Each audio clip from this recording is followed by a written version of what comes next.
And I remember sitting there, laying on the ground. I didn't hit my head, so I was pretty conscious, and I tried to move. And the first word that came out of my mouth was like, fuck, what am I gonna do?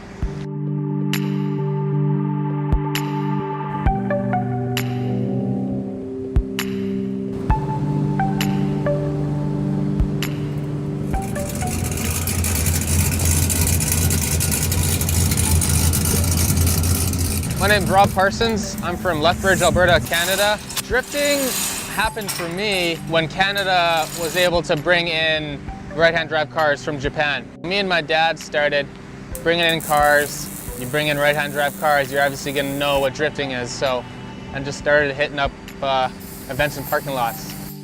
I had a decent success running the D-Sport series in Alberta. 4 or 5 years that I ran D-Sport, successful in that. Transitioned from driving to judging. I did that for a year, got back into dirt biking pretty hard.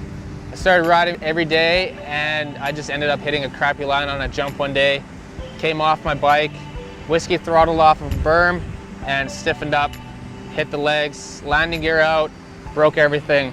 Tib fib, femurs, back, lung, got a rib through it. 6 months in the hospital. And then I said to myself, well, I better get a badass wheelchair and I gotta do something else. When something happens, you deal with it and you move on. You don't dwell on something that you can't control. I couldn't ride a BMX again. Motorbikes are hit and miss, but cars was a big passion of mine. I took it into my own hands, develop a car, develop a system so that I could get back into drifting, but actually have a competitive car.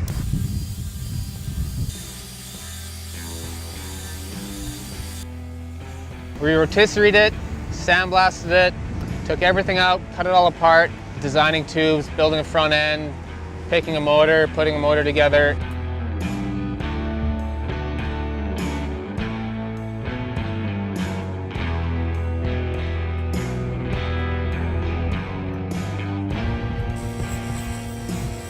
Everything to do with race cars, not really light. Moving the car around by yourself is not easy. Almost every time that I have to do something, go to the racetrack, move something in the garage that is big, I need a friend over to come help, and that's been the biggest obstacle.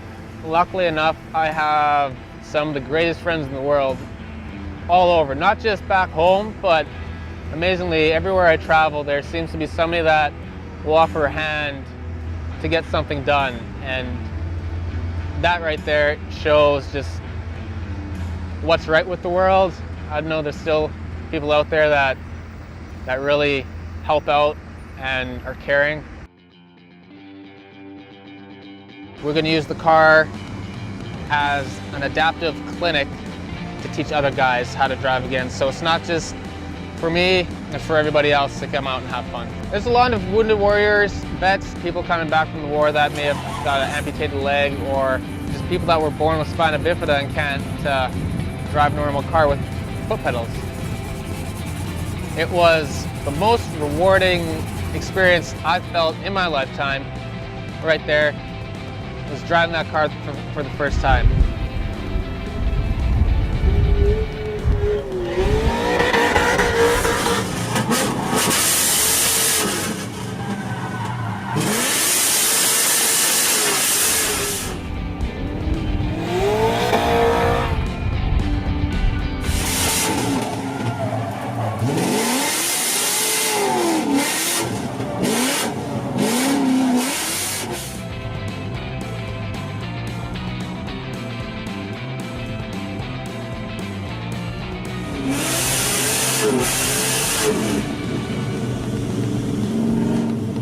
I can drive this car better than I used to drive 3 years ago.